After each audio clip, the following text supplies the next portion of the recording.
A Espanha mostra que não é jogar bonito, e sim ter eficiência. Então vem comigo nesse vídeo, eu repercutir um pouco sobre essa classificação da seleção espanhola.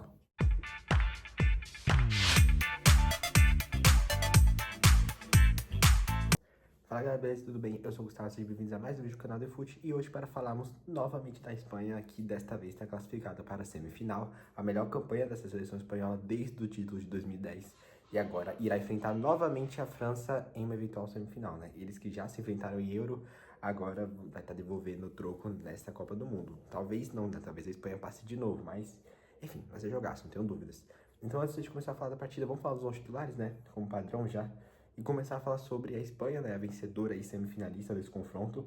Um time titular base da Espanha nessa Copa do Mundo, né, principalmente o time titular contra Portugal, que são eles, o Unai Simón, Pedro Porro e Cucurella, ou seja, o De La Fuente quis manter o Pedro Porro de titular, e eu não discordo do De La Fuente, eu acho que o Pedro Porro, ele faz uma Copa mais consistente do que a Copa do Loriente, né, não que a Copa do Loriente foi mal, mas assim, eu acho que no esquema tático que o De La Fuente está aderindo para essa seleção espanhola, eu concordo com ele do Pedro Porro ser o titular nesse sistema tático, tá?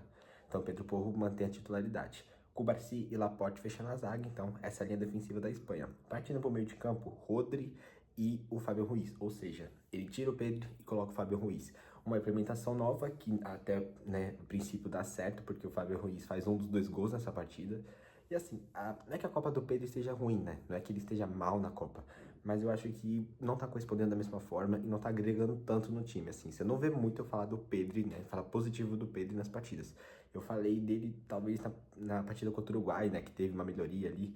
Mas, no geral, o Pedro realmente não é aquele jogador que tá sendo no Barcelona, por exemplo, né? Então, acho que enfim, essa adição do Fábio Ruiz como titular, eu concordo e talvez se persistir dessa forma, tanto o Fábio Ruiz quanto o já consolidado Pedro Porro na lateral, para mim devem ser, né, importantes para esse time titular da Espanha, principalmente contra a França, tá? Então, Fábio Ruiz de titular. Depois, nas pontas, ele foi com Yamal novamente e Baena, ou seja, 3 implementações que o De La Fuente deve manter para essa Copa.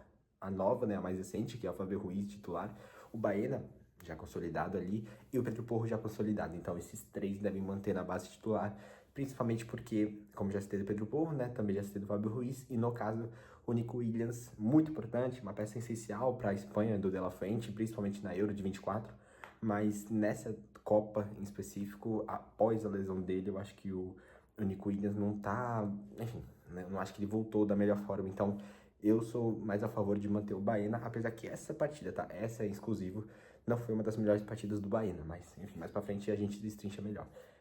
Olmo, né, no meio de campo, e Oyarzabal no ataque. Então, esses foram os 11 titulares da Espanha. Indo para o seu adversário, então, indo para a Bélgica, foi novamente com o Courtois. Anota esse nome, né, porque já vamos falar um pouquinho sobre o Courtois, falar sobre o Lames, que entrou depois, enfim. The Creeper na outra lateral e o Castanhani, então, fechando ali a parte defensiva das laterais. E na zaga, aliás, o Imechel e o Ingoy, né. Aí no meio de campo foi com o Raskin e o Van Aken. O meio de campo da Bélgica que eu acho que funciona, mas talvez, como muitos pontos aqui a se falar do Rudi Garcia, ele talvez pegou um pouco da forma como ele administrou esse meio de campo da Bélgica, porque eu não acho ruim. Eu acho que principalmente o Van Aken tem uma qualidade excepcional, além que mais à frente fica o De Bruyne acostado. Então, é um meio de campo bom da Bélgica, é um meio de campo que consegue agregar mais no estilo de jogo. Mas eu acho que o Rudi Garcia, ele pecou em muitas coisas nessa Copa e talvez uma delas foi não ter potencializado esse meio de campo da melhor forma, né? Então, já dando um pequeno spoiler de quem seria o outro jogador do meio de campo, né, o De Bruyne, e fechando as pontas junto com o ataque, que seria o Doku, o Trossard e o De Ketelaere, que encerra uma Copa com bons números, né, ele que encerra com 3 gols e uma assistência, então, bons números do De Ketelaere, mas é isso, ele infelizmente, né, tava num momento não muito legal da Bélgica no geral, tá? Mas enfim, esses são os 11 titulares de ambas as duas equipes. E a partida em si, cara, tava demonstrando ser a mesma partida de sempre da Espanha, né? Aquela partida costurada, aquela partida que a Espanha explora a posse de bola, explora o controle do passe acima de tudo. Mas eu acho que não é tão eficiente, né? Aliás, é eficiente, mas não tanto que na minha concepção poderia ser com o time que tem, cara. Só que assim, eu vou falar minha opinião séria aqui dessa partida. Eu acho que a Espanha, nesta partida em específico, foi a melhor partida da Espanha nesse mata-mata. Lógico, eu só não digo da Copa inteira porque teve da Arábia Saudita. Mas se tira da Arábia Saudita na fase de grupos, é a melhor partida da Copa da Espanha, assim, disparado. Aquela frase que eu sempre tirei do Yamal e trago aqui na maioria dos vídeos que eu falo da Espanha, sobre uma melhoria crescente, né? Uma melhoria crescente que o De La Fuente, juntamente com a Espanha, está apresentando. É uma melhoria crescente, né? A Espanha já contra Portugal teve seus bons pontos. Hoje, contra a Bélgica, acho que ainda tem pontos melhores, né? Do que a partida anterior e provavelmente contra a França também vai ter. Então, a Espanha, nesse momento, chega para enfrentar a França, assim, páreo a páreo, né? Não diria nem que chega a ser um 50-50, porque a França, né? Se a Espanha tá vindo uma crescente, a França também. Mas o momento da Espanha é muito melhor, para poder colocar aqui em discussão. Muito melhor. Se a gente tirasse a Espanha de conclusão de fase de grupos e colocasse contra a França agora, é lógico, né? Futebol não é lógica, futebol não é o óbvio, mas se fosse seguir o óbvio, era, sei lá, 90% da França contra 10% da Espanha. Então, dá pra perceber que a melhoria da Espanha é gradual e sim, né? É visível, né? É visível que a Espanha tá melhorando. Então, sinceramente, quanto a esse confronto da França e da Espanha, eu acho que existe imagem para você apostar nas duas equipes. Mas, ainda assim, a França é franca favorita no geral, né? Enfim. Então, de qualquer forma, é uma partida que a Espanha tá fazendo mais do mesmo, uma equipe que gosta de controlar passe, né? Gosta de explorar o ataque. E muito pelos seus pontas, acho que a Espanha, assim, sem pontas não vive, cara, porque os seus pontas são muito importantes, tanto o Baena com as suas funções ali da ponta, quanto, obviamente, o Yamal. Yamal esse que tá crescendo, Yamal esse que tá começando a né, começar a soltar mais na Copa do Mundo. Isso é muito importante, porque ele é uma peça importantíssima para esse esquema tático da Espanha. Então, o Yamal se soltando, cara, é um reforço imenso, né, pro De La Fuente. Então, no geral, acho que era isso. Acho que a Espanha tava explorando muito esses ataques. Só que, antes surgiu o gol do Fábio Ruiz, era um momento que a Bélgica, cara, pra mim tava muito recuada no campo. E aí, se defensivamente é um ponto bom, ofensivamente assim, é nulo, né? É um ponto que não importa em nada, porque a defesa da Bélgica estava muito acostada. Então a Espanha estava explorando ataque, a Espanha estava controlando a posse de bola, o que costuma fazer, né, de praxe, enquanto a Bélgica, no geral, estava só se mantendo na defesa e parece que só esperando uma bola, né, que sobrasse ali para defesa, aliás, para poder partir pro ataque. Só que tem um ponto aqui que a gente, né, sempre trago para vocês. Cara, a defesa da Espanha é a melhor da Copa. Por mais que tomou esse gol, é a melhor da Copa, agora empatada com a defesa da Colômbia. Mesmo já eliminada, a Colômbia tá empatada agora com a Espanha, porque só sofreu um gol, né? Porque foi eliminado dos pênaltis com a Suíça, então só sofreu um gol. Então, de qualquer forma, a Espanha tem uma defesa muito boa, uma defesa excelente. Por mais que teve todos os seus pontos ali negativos nas primeiras partidas, a defesa da Espanha nunca foi um problema. Eu destaco aqui em toda a partida. Acho que a defesa da Espanha, na minha opinião, um dos pontos mais consistentes do De La Fuente nessa Copa. Que hoje em dia eu acho que existem outros em discussão, mas desde o princípio acho que a defesa nunca foi um ponto a se criticar. Talvez um pouco, né? Um ponto ou outro ali, mas no geral não acho que era algo para se criticar. Então, assim, a Bélgica tava explorando um ataque, tava tentando achar uma bola para conseguir partir pro ataque, mas não dava certo, porque a defesa da Espanha é bem fechadinha, é bem arrumadinha, aliás. E disso muito, aliás, muito pelo fato do Cubarsí. O Cubarsí é impressionante que se você for ver, por exemplo, nos escanteios, aí rebateu o escanteio, vamos supor, a zaga tira, né? A zaga adversária tira, e aí a equipe, né? Por exemplo, um jogador sobra ali na ponta, o Yamal, sei lá, sobra na ponta e vai explorar um ataque. Cara, se você for ver, o Cubarsí ainda tá lá. O Cubarsí ele fica ainda no ataque. É impressionante a utilização do Cubarsí nesse sistema tático da frente. Eu acho curioso. Eu acho curioso. Além, obviamente, dos passes decisivos do Cubarsí, né? Teve 2, 3 chances que ele deixou o Yamal na cara do gol. Algumas delas impedido, mas outras delas não estavam impedido. Então, né, eventualmente poderiam se tornar assistências. Então é legal essa forma de utilizar, né? Como é utilizado o Cubarsí. E isso muito pelo fato do que ele já tá tendo, né? De teste, digamos assim, com o Flick no Barcelona. Então, cara, eu sou muito fã do Cubarsí, é óbvio, né? Zagueiro do Barcelona, então acompanho muito ele. E é legal ver como ele tá sendo utilizado nessa Copa, né? Enfim, no geral, diante disso, diante de um aproveitamento melhor, um controle melhor da Espanha, é óbvio que uma hora ou outra ali, continuando no ataque, calibrando um pouquinho melhor o chute, iria surgir um gol, e foi o que aconteceu. Fábio Ruiz, ele que tem 48 jogos pela Espanha, 7 gols e 12 assistências, marca o seu primeiro gol nessa Copa, se eu não estou enganado, acho que sim, né? O primeiro gol dele nessa Copa, um gol importantíssimo, né? Abria a porteira naquele momento, claro, não estava se encaminhando para goleada, mas estava se encaminhando para ser um jogo de 1-0, né? Um 1-0 chorado, assim, então era um gol, de qualquer forma, muito importante. E lembrando, com a implementação dele no time titular. Então o De La Fuente ele acerta em quase tudo nessa partida, assim. Aliás, se eu for ser honesto aqui, acho que ele acerta em tudo. Porque as alterações que ele traz agregam muito no time, principalmente o Merino, né? Então eu acho que de acertos aqui do De La Fuente é quase 100%, né? Então é isso, uma das implementações que ele fez deu certo. que no caso, como eu falei, foi o Ruiz no lugar do Pedro, e ele faz o seu gol, que aí então naquele momento estava abrindo o placar e estabelecendo melhor a partida, né? Após isso, após o gol do Ruiz, tanto a Bélgica quanto a Espanha começaram a dar uma esfriada ali, dar uma acalmada no jogo, né? O jogo ficar mais controlado ali, acho que meio a meio, né? 50-50. A Bélgica ainda assim explorando um ataque uma hora ou outra, porque precisava ir atrás do placar. A Espanha, por outro lado, conseguindo manter mais a posse de bola, mas mesmo assim não partindo tanto para ataque, né? Esperando talvez uma brecha da seleção belga. Enfim, de qualquer forma, com todas essas questões, a Bélgica iria marcar o seu primeiro gol, o gol do De Ketelaere, que eu falei para vocês que tem bons números nessa Copa, né? O De Ketelaere esse que já teve uma excelente atuação contra os Estados Unidos, e eu não digo só ele, eu digo a seleção belga inteira. Então ele faz um gol muito importante, mais um, e até aquele momento furava a defesa da Espanha, que não tinha sofrido nenhum gol até aquele momento da Copa. Então sofria seu primeiro gol, e aí De Ketelaere ampliava, aliás, empatava o placar no geral. Um Bélgica, um Espanha. Depois dali, depois do gol de Ketelaere, eu acho que aí começa, na minha opinião, a ter um controle melhor da Bélgica após isso. Não muito tempo, né? Não por muito tempo. Mas sim, até aquele momento, depois do gol do Ketelaere, eu acho que teve um controle melhor da seleção belga. Isso, né, pelo fato que o Doku tá fazendo uma partida muito interessante. Eu acho que ele é um dos pouquíssimos ali que se salva desta Copa da seleção belga, porque teve altos e baixos, né? Eu acho que ele consegue manter uma consistência ok.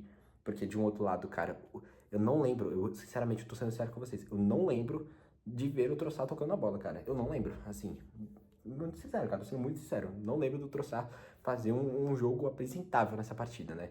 E não só essa partida, como na Copa em si. O Trossard, pra mim, deveu demais, cara. É o que eu falei do Brahim Dias, né? Contra Marrocos ali, Marrocos e França. No vídeo passado, eu falei do Brahim Dias. É a mesma coisa. O Brahim Dias, só que diferente, é claro. O Brahim Dias, eu acho que ele deveria puxar sim o protagonismo, mas a proporção desse protagonismo talvez não fosse completamente obrigatória para o Brahim Dias. No Trossard eu falo a mesma coisa. Para mim o Trossard tinha que puxar o protagonismo, só que desta vez eu acho que sim, ele precisava, era quase obrigatório esse fator dele puxar o protagonismo, porque ele é muito bom no Arsenal. Ele é um jogador que não é a estrela do Arsenal, não é a primeira, né, a primeira capa que você vê ali do Arsenal, né? Não é. Mas ele é um jogador muito importante para esse esquema do Arteta. Ele é muito importante, assim como, por exemplo, o Mikel Merino, né? Então é um jogador que pode aparecer um pouquinho mais embustado ali e dando maior visibilidade talvez pro Rice, talvez, enfim, para, por exemplo, o Raya, né, que fez uma excelente temporada, pro Magalhães, pro Saliba. De qualquer forma, ele ainda assim tá ali e ele é importante para esse esquema tático do Arteta. E, cara, eu acho que perante esse esquema tático da Bélgica, do Ruud Garcia, eu acho que ele deveria sim puxar um pouquinho mais o protagonismo, fazer umas jogadas ali que ele costuma fazer no Arsenal, né, puxar mais responsabilidade, que eu acho que na Copa, né, no geral, eu acho que ele não puxou. Teve partida, uma ou outra ali que ele puxou, acho que principalmente na goleada que classificou a Bélgica, né, na classificação suada ali na fase de grupos, ele foi muito importante naquela goleada, só que de qualquer forma, eu acho que no geral o Trossard acabou, enfim, deixou muito a desejar, tá? De qualquer forma, o Doku, por um outro lado, fez uma boa Copa, mesmo com toda aquela treta dele ver o filho dele, que eu acho completamente injusto o que fizeram com ele, é desproporcional o peso que colocaram ali na decisão do Doku, sinceramente, ele tava só indo ver o filho dele, mas enfim. Então depois de toda aquela treta que ele ficou afastado, depois retornou novamente, volta e faz uma boa Copa, como eu falei, um dos poucos, na minha opinião, que se destaca dessa seleção belga. Mas é isso, rapaziada. Depois do gol do Ketelaere, o jogo ficou outro. Não tem nem muito o que falar aqui, né? E, diante de todas as circunstâncias, a Espanha teve que se adequar no que estava se tornando o jogo naquele momento. Isso no final do primeiro tempo, né? Que o gol do De Ketelaere é aos 41, né? Então o gol do Ruiz é nos 30. Lembrando, uma jogada ali que, enfim, é um detalhe ali bobo, né? Que sobra da defesa belga ali, um bate-rebate e sobra pro Ruiz que faz o gol dele. Então não contou com uma assistência de ninguém, mas quem chutou anteriormente foi o Danion, tá? A cargo de curiosidade aqui. Já no gol do De Ketelaere foi assistência do Timothy, né? Então lateral. Enfim, depois daquele jogo se encerra o primeiro tempo, no segundo tempo as coisas mudam e a seleção espanhola também, né? E aí as alterações que vão rolando durante o segundo tempo. O Pedri no lugar do Fábio Ruiz, e assim, eu não tenho muito o que falar do Pedri, eu acho que realmente a Copa do Pedri não tá muito legal. Inclusive, já falando aqui de antemão, eu sou muito a favor desse mesmo time titular contra a França, sem alterar ninguém. Pedro Porro no lugar do Baena, perdão, do Loriente, Fábio Ruiz no lugar do Pedri e Baena no lugar do Nico Williams, sem alteração nenhuma, tá? E esse time, pra mim, os iniciais dessa partida tem que se manter para a próxima partida contra a França. Mas enfim, Pedro no lugar do Fábio Ruiz, o Ferran Torres no lugar do Baena, o Nico Williams no lugar do Oyarzabal e o Mikel Merino no lugar do Dani Olmo. Já do outro lado, da Bélgica, teve o Joaquim no lugar do De Cuyper, o Lukaku no lugar do Van Aken, então acho que o Rudi Garcia deve ter subido mais o Van Aken e deixado o Haskins ali como um volante, né? O Saelemaekers no lugar do De Bruyne, o Axel no lugar do Trossard, e creio que foram essas todas as substituições da Bélgica. E a mais importante, o Lamens no lugar do Courtois. Courtois esse que se lesionou, tá? Caso vocês não tenham visto, o Courtois se lesionou. E por que eu falei pra destacar aqui, né? Pra vocês anotarem o nome do Courtois? Porque, cara, o Courtois, o que aconteceu desse ciclo da Bélgica, né, da Copa? O seguinte, a Bélgica, aliás, tinha um goleiro fixo, né, com os treinadores anteriores. Eu não vou lembrar o nome dele agora, mas eu sei que ele já jogou no Nottingham Forest, na Premier League, e atualmente ele tá na Arábia. Não vou lembrar exatamente de cabeça do time, mas ele tá atuando na Arábia. Então, cara, ele era o goleiro titular. Isso contando com a aposentadoria do Courtois.